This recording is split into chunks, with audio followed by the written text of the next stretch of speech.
For 30 years, Martin Ellis was the man everyone went to when the system crashed, when a deadline loomed, or when a career decision needed a quiet, seasoned voice. He wasn't flashy. He didn't care about office politics or LinkedIn fame. Martin just worked, relentlessly, brilliantly, and with an integrity that made him a cornerstone of the company's DNA. Asterisk. He joined Zintech Systems in the spring of 1995, back when floppy disks were still in use, and no one had heard of cloud computing. Fresh off a stint in the military as a communications specialist, Martin walked into a tiny tech firm of 15 people with a handshake and a worn leather briefcase. By the end of his first year, the servers ran smoother, the teams worked tighter, and upper management had begun to take notice. Asterisk, he never asked for promotions, they just happened. And even when they didn't, he stayed. Martin believed in loyalty like it was sacred. He coached interns, stayed late to help marketing troubleshoot their digital campaigns, and offered quiet advice to junior developers trying to decode spaghetti. Code at midnight. Asterisk. Over the decades, the company changed. New faces came and went. Office parties grew quieter, replaced by Slack emojis and virtual happy hours. Martin adapted, slowly but surely. He learned new languages, mentored younger coders, and brought a calming presence to rooms thick with stress. Asterisk. He also outlasted 4 CEOs. Asterisk. Each new regime brought fresh vision, which usually meant cutbacks, big promises, and a parade of consultants who asked Martin what he did, only to take notes and then pretend they invented the ideas he had just explained. Asterisk. Still, Martin smiled, shook their hands, and kept doing what he did best, holding the damn place together. Asterisk. He had seen everything: mergers, mass layoffs, stock crashes, IPO excitement, product failures. Through it all, he remained. There were whispers among colleagues that Martin would one day have a conference room named after him. Maybe even a wing. Asterisk. He never demanded it. But deep down, he believed something unspoken, that loyalty mattered, that it would be remembered. Asterisk. Then came the Friday. Asterisk. The email was brief. Please report to HR 3 p.m. No subject line. Just a time and place. Asterisk. Martin had a strange feeling as he walked the carpeted hallway to HR. The office was unusually quiet. Some avoided his gaze. Others offered awkward smiles. He told himself it was probably a reorg, maybe a shift in his title. Nothing serious. He was wrong. The HR manager, someone he'd known since she was fresh out of grad school, sat across from him with damp eyes. A younger man in a tight gray suit and shiny hair delivered the news. Asterisk. Due to restructuring, your role has been eliminated effective immediately. Asterisk. That was it. No discussion, no negotiation. A pre-written script, followed by a folder with papers and a tight-lipped nod. They didn't even let him say goodbye to his team. Security escorted him to his desk to pack his things, though he didn't need long. He only had one small box, a few photos, an old coffee mug that read CTRL plus Alt plus Elite, and a USB drive that held, ironically, backup systems for the company's outdated internal network. Asterisk. He looked around one last time. His desk was already being eyed by someone from facilities, measuring for a possible hot desk redesign. Asterisk. Outside, the rain had started to fall. A slow drizzle had coated the streets in silver. Martin stood under the overhang for a moment, clutching his box, the realization still sinking in. Asterisk. 30 years. No severance negotiation. No thank you. No farewell. Asterisk. He didn't cry. But something in him cracked quietly. Asterisk.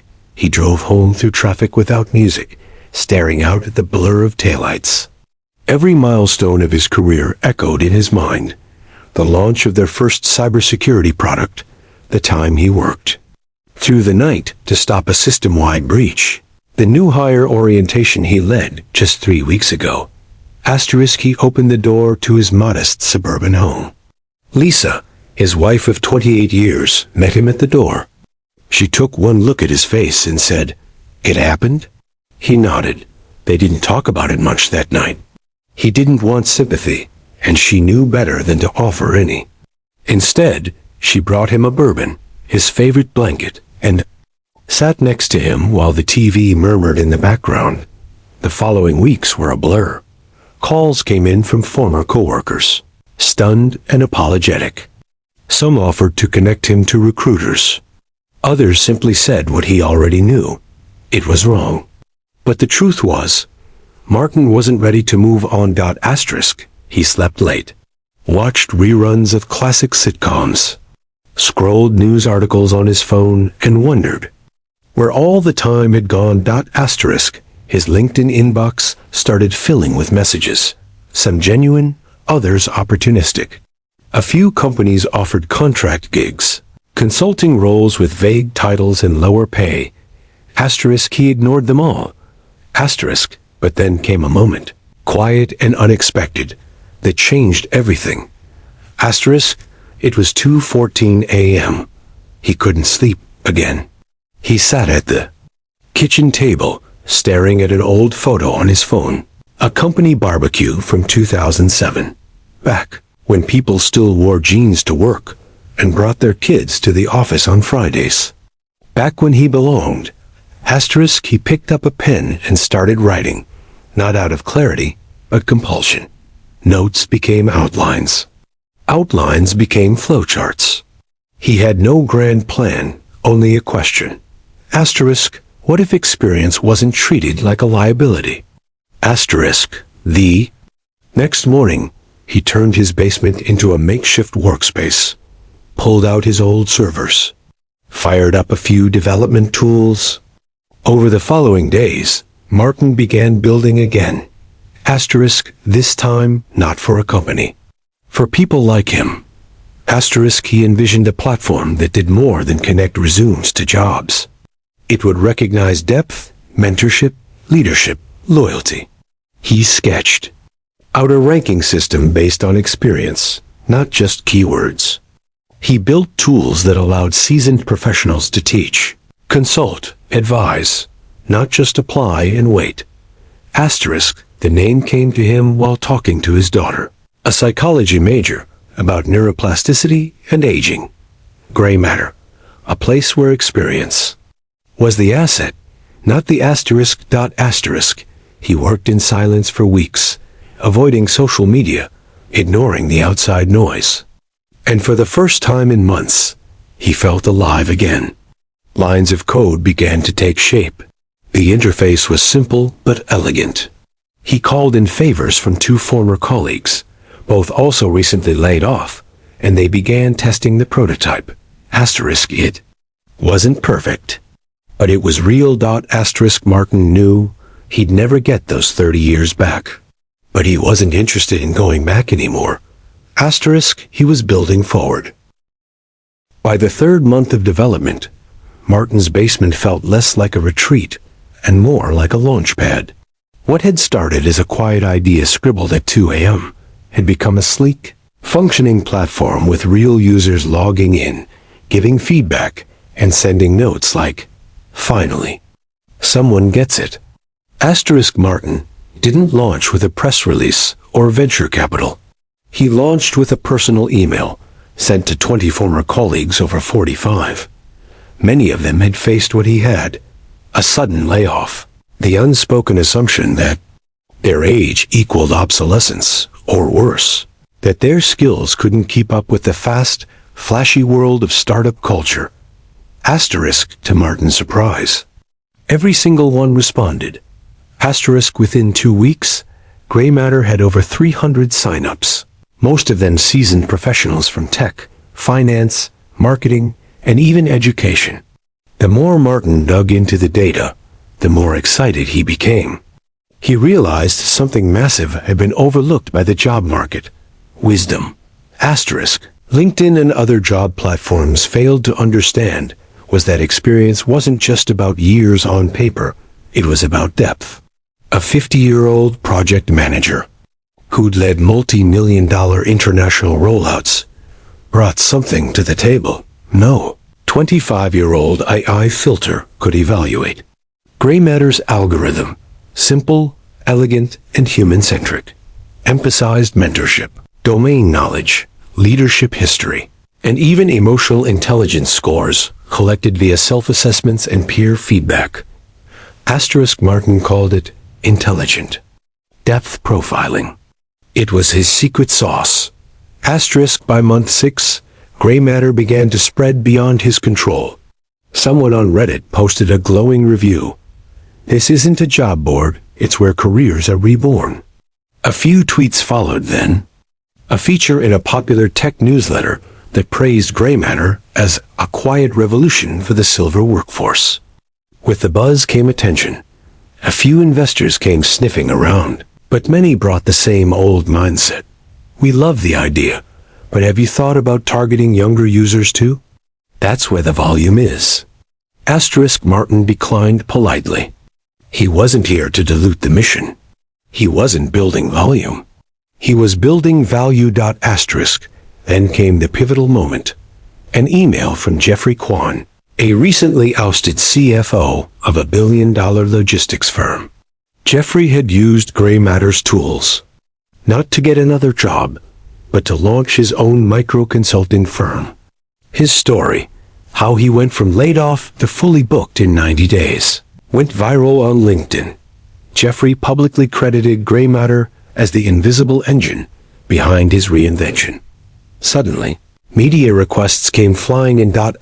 Martin, who'd never even considered himself a founder until someone else called him one, found himself sitting across from journalists, podcast hosts, and tech bloggers, all asking the same question. "How did you do it?" He always answered the same way. "They told me I was done. But I wasn't.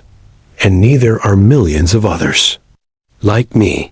The floodgates opened. Major publications featured Gray Matter. TechCrunch called it a rare platform with soul. Wired ran a full profile, the man who turned rejection into a movement. On the cover, Martin sat in his modest basement office, surrounded by sketches, notes, and old tech manuals. The headline beneath his name read, "Too old to matter? Think again." Within 18 months, Gray Matter had over 350,000 users. It wasn't just job seekers. Retired professors were teaching crash courses to startups. Former marketing execs were mentoring Gen Z creators on brand strategy. Engineers with decades of experience were guiding climate tech companies on infrastructure. Gray Matter wasn't just connecting people with jobs. It was connecting generations. And then, irony like lightning, came a message from Zintech, the very company that had shown Martin the door. An executive assistant emailed him. "Hi, Martin, hope you're well. We're reaching out regarding your platform, Gray Matter. Our internal systems are severely outdated after recent restructuring. Our leadership team is interested in discussing potential support partnerships." Martin read the message twice. Then once more, slowly. He didn't respond right away. Instead, he reread the folder they gave him on that rainy Friday, the one that terminated his employment without warning or grace. He remembered the look on the HR manager's face. And he remembered walking past the desk of a junior coder he'd mentored, who couldn't meet his eyes as he left the building. Martin wasn't bitter, not anymore. But he wasn't naive either. He wrote back the next day. "Dear Zintech, thank you for your interest in Gray Matter. We'd be happy to offer enterprise-level support and consulting services. Please note that our premium enterprise tier for legacy system support begins at $25,000 per month. We also require a 12-month commitment and an on-site onboarding session. Looking forward to discussing how Gray Matter can help you transition to a more resilient future." He signed it simply, Martin Ellis, founder and CEO, Gray Matter Inc. They agreed to the terms within 3 days, but Martin didn't gloat. Instead, he used the contract to hire 5 senior engineers, all of whom had been laid off in the last 2 years, all of whom had struggled to get interviews elsewhere. He made them full-time staff with full benefits and equity. Asterisk, you're not backup, he told them. You're core. Asterisk, the culture at Gray Matter was unlike any startup anyone had seen. Meetings were thoughtful, not rushed. Feedback was given with care. People didn't try to outshine each other. They tried to uplift. Age wasn't a liability. It was leverage. Asterisk Martin started speaking publicly, not just about his journey, but about the future of work.